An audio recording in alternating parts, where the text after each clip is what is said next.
कविता है जो पूर्व कैबिनेट मंत्री जी के सामने आपने गाई हुई है, बहुत ही सुर्खियों में है, बहुत ही प्रस्तुत किया। बेरोजगारी का मुद्दा था। हालांकि उनकी सरकार थी तो उनको ऐसा लग सकता था कि मेरी सरकार की बुराई हो रही है, लेकिन उन्होंने ध्यान से सुना। मैं आपके चैनल के माध्यम से उस गीत को सुनाता हूँ, देखिएगा।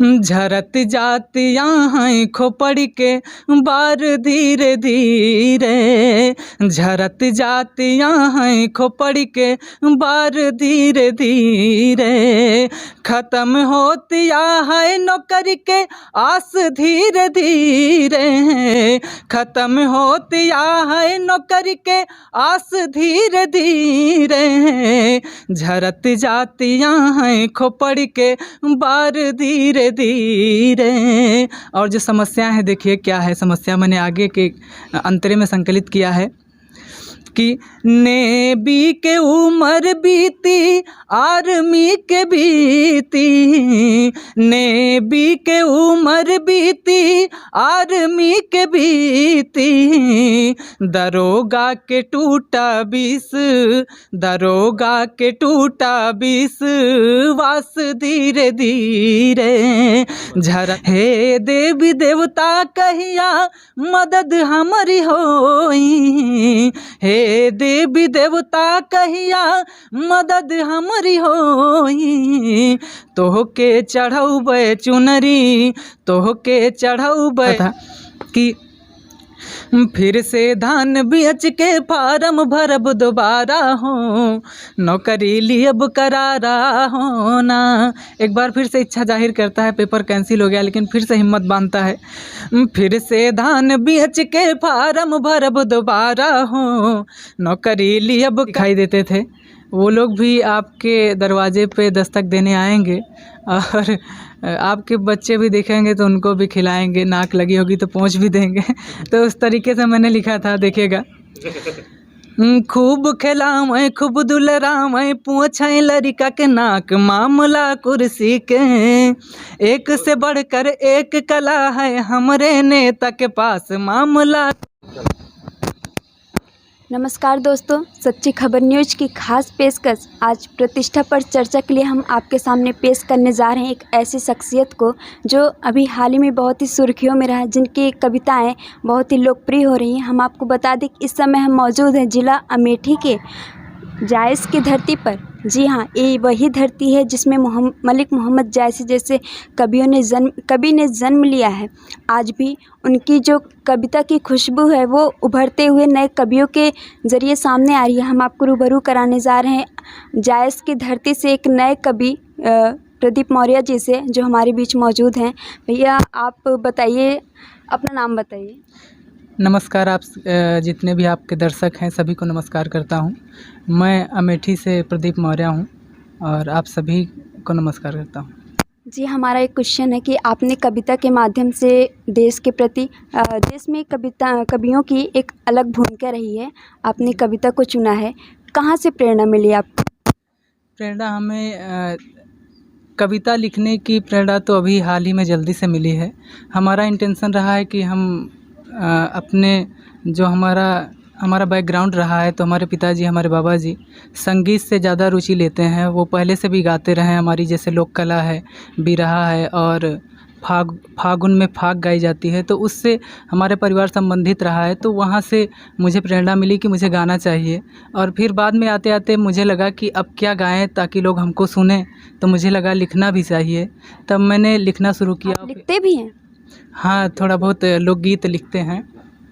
और फिर मुझे लगा कि हाँ, लिखेंगे तभी कुछ बेहतर लिखेंगे, तब लोग सुनेंगे, क्योंकि जो पिछले लोग गा चुके हैं उसको लोग सुनते नहीं हैं। तो मैंने लिखना शुरू किया। आपकी सोच को सल्यूट है मेरा। और मेरा आगे का क्वेश्चन है कि कवियों के प्रति जो एक आवाज़ आती है जनता के प्रति, अक्सर लोगों के दिलों से आप सुनते होंगे कि जो कवि होते हैं वो अपनी भावनाओं को अपने शब्दों के ज़रिए नहीं कर पाते, तो वो कलम से कागज़ पर लिखते हैं। अक्सर दिल में दबी जो भावनाएं हैं रह जाती हैं, शब्द ना सही कलम कागज़ पर लिख जाती हैं। तो क्या कहना चाहेंगे आप इस पर? जी बिल्कुल, जो लोग गीत लिखते हैं या कविता लिखते हैं तो या तो खुद की समस्याओं को वर्णित करते हैं या समाज की समस्या या देश प्रदेश की समस्याओं को कविता गीत के माध्यम से उसमें संकलित करते हैं। तो अपने लोकगीतों में मैंने खुद की समस्याओं को और समाज की समस्याओं जैसे कि बेरोज़गारी है या नशा को लेकर के या अन्य जो समस्याएं हैं, लोग जागरूक नहीं हैं। शिक्षा के प्रति मैं देखता हूँ कि हमारे समाज में लोग शिक्षा को लेकर के बहुत ही जागरूक नहीं हैं। वो समझते हैं पढ़ाई लिखाई करके क्या फ़ायदा होने वाला है, कुछ नहीं होता है। आजकल बेरोज़गारी की समस्या है तो वैसे भी लोग पीछे हटते हैं। तो उन सब चीज़ों को लेकर मैंने सोचा अपने गीत के माध्यम से लोगों को जागरूक करें, लोगों को बताऊं, तो लोगों ने उसको पसंद किया और आप लोगों के बीच। जी, हम आपसे बेरोज़गारी के ऊपर और भी सारी कविताओं को सुनना चाहेंगे। जनता आपको देख रही है। पहले हमारा एक सवाल है, आपकी अभी एक कविता है जो पूर्व कैबिनेट मंत्री जी के सामने आपने गाई हुई है, बहुत ही सुर्खियों में है, बहुत ही हाईलाइट लोग पसंद कर रहे हैं। तो जो कवि और कायनात के बीच एक जंग जारी है, कलम आज भी पूरी कायनात पर भारी है।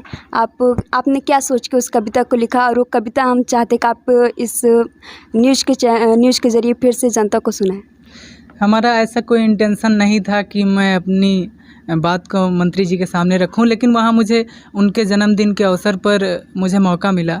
साथियों ने कहा कि आप कुछ प्रस्तुत करें, तो मंत्री जी ने भी इच्छा जाहिर की, तो मैंने उनके सामने प्रस्तुति दी।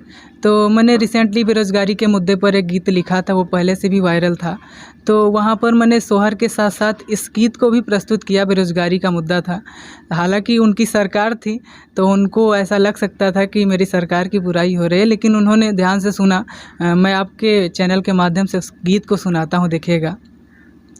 झरत जातियाँ हैं खोपड़ के बार धीरे धीरे, झरत जातियाँ हैं खोपड़ के बार धीरे धीरे, ख़त्म होतिया है नौकरी के आस धीरे धीरे, ख़त्म होतिया है नौकरी के आस धीरे धीरे, झरत जातियाँ हैं खोपड़ के बार धीरे धीरे। और जो समस्या है, देखिए क्या है समस्या, मैंने आगे के अंतरे में संकलित किया है कि नेवी के उम्र बीती आर्मी के बीती, नेवी के उम्र बीती आर्मी के बीती, दरोगा के टूटा बीस, दरोगा के टूटा बीस वास धीरे धीरे,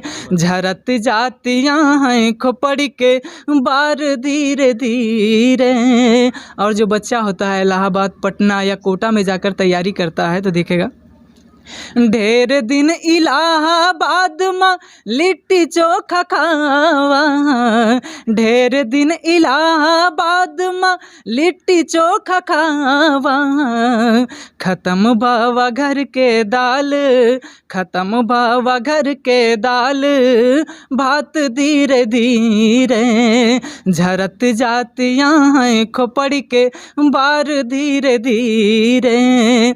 और हमारा देश जो है बहुत ही ज़्यादा आस्तिक देश है। जब कोई काम नहीं होता है तो सोचता है कि भगवान के सहारे भी काम हो सकता है, तो उस तरीके से भी इच्छा जाहिर करते देखिएगा।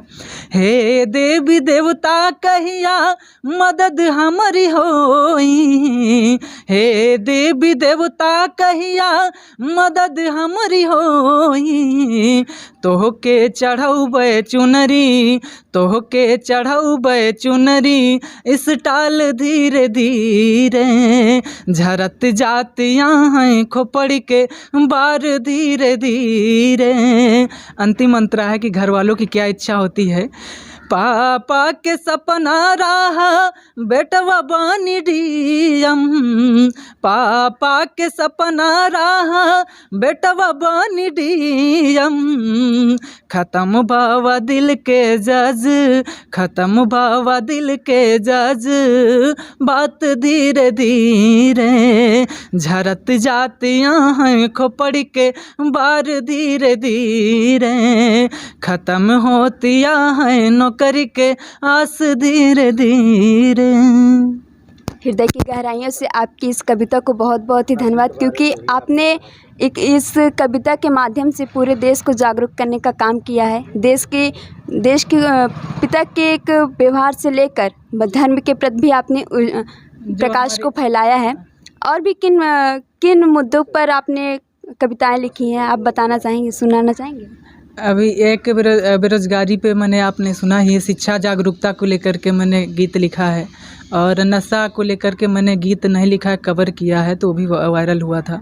और इसी तरीके से अभी हाल ही में उत्तर प्रदेश शिक्षक पात्रता परीक्षा हुई थी, तो उसके 28 नवंबर को, तो 29 नवंबर को मेरे दिमाग में आया, तो मैंने एक उसी मुद्दे पे एक गीत लिखा था। तो देखिएगा, उसको मैं सुनाता हूँ। इस समय जो हमारी फसल है, जो किसान का बच्चा होता है, वो तैयारी करता रहता है, लेकिन वो अपनी फसल के सहारे, अपने घर परिवार के सहारे तैयारी करता है, लेकिन नौकरी नहीं मिलती है। और जो हमारा सिस्टम है, चाहे जो सरकार रही हो, किसी व्यक्तिगत सरकार नहीं, किसी पार्टी की सरकार रही हो, तो जो सिस्टम है वो बच्चों को लेकर के ज़्यादा संवेदनशील नहीं होता है। तो वो अपने हमारे जो बच्चे होते हैं, हम लोग हैं, तो उनका करियर धीरे धीरे इस वजह से ख़त्म होने लगता है, क्योंकि उनके पास इतना पैसा नहीं होता है कि वो इलाहाबाद, कोटा, पटना में जाकर तैयारी कर सकें। वो इस उम्मीद से तैयारी करते हैं कि आगे आने वाला एग्ज़ाम है, इसमें हम हो जाएंगे, लेकिन अंततः पता चलता है कि पेपर कैंसिल हो गया। तो देखिएगा, मैंने लिखा था कि फिर से धान बेच के फार्म भरब दोबारा हो, नौकरी लियब करारा होना। एक बार फिर से इच्छा जाहिर करता है, पेपर कैंसिल हो गया, लेकिन फिर से हिम्मत बांधता है।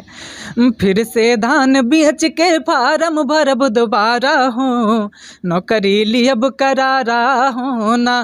फिर से धान बेच के फार्म भरब दोबारा हो, नौकरी लियब करारा होना।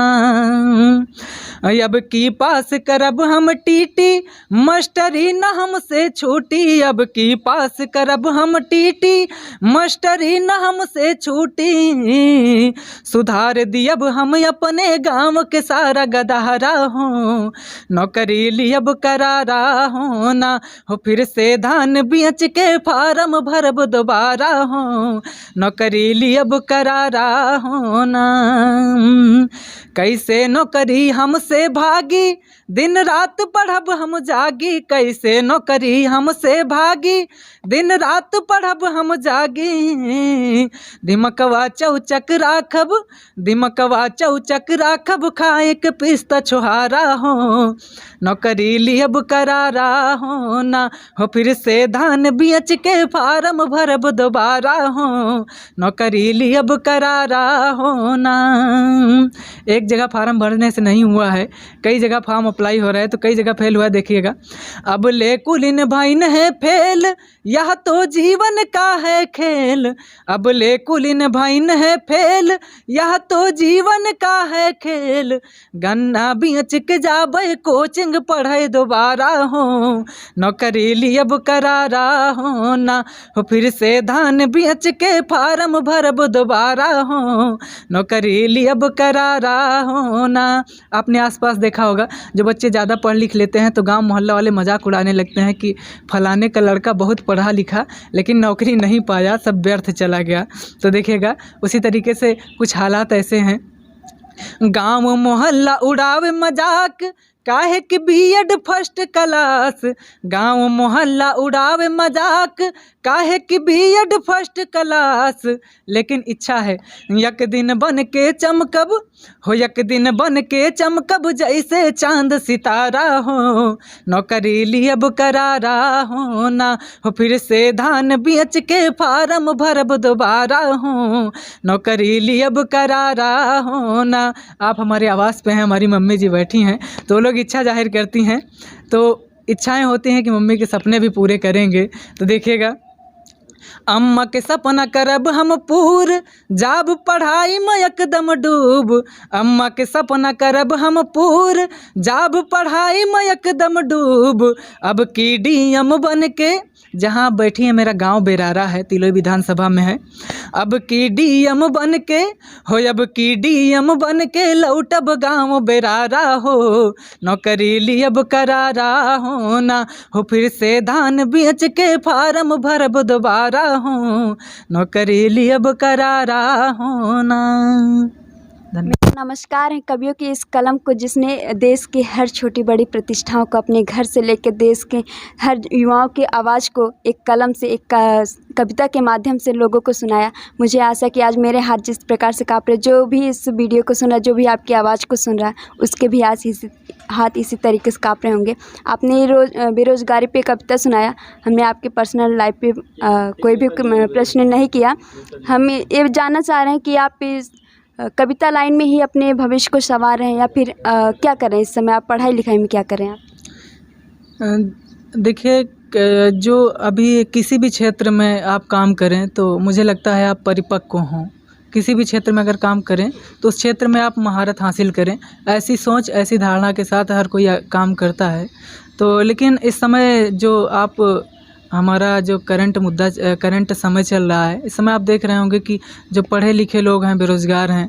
और जैसा आपने कहा कि आप क्या इस क्षेत्र में काम करना चाहते हैं, तो बिल्कुल, लेकिन आप देख ही रहे होंगे कि मेरे जैसे या मुझसे अच्छे या बुरे किसी भी प्रकार से जो भी लोग हैं, तो कविता के क्षेत्र में काम करते हैं, गायकी के क्षेत्र में काम करते हैं, लेकिन वो लोग सफल नहीं हो पाते हैं। जैसे कि 5% 10% ऐसे लोग सफल होते हैं। तो इसी वजह से हम अपना दोनों को साथ लेकर के चल रहे हैं। हमारी शिक्षा भी चल रही है और हम अपना ये भी कविता और गायकी के माध्यम से भी खुद को प्रेजेंट कर रहे हैं लोगों के सामने। तो सफलता दोनों में लेनी है। जिस तरीके से मैंने जो पाता उसको मैनेज करेंगे। आप राजनीति पर कोई कविता लिखी है क्या?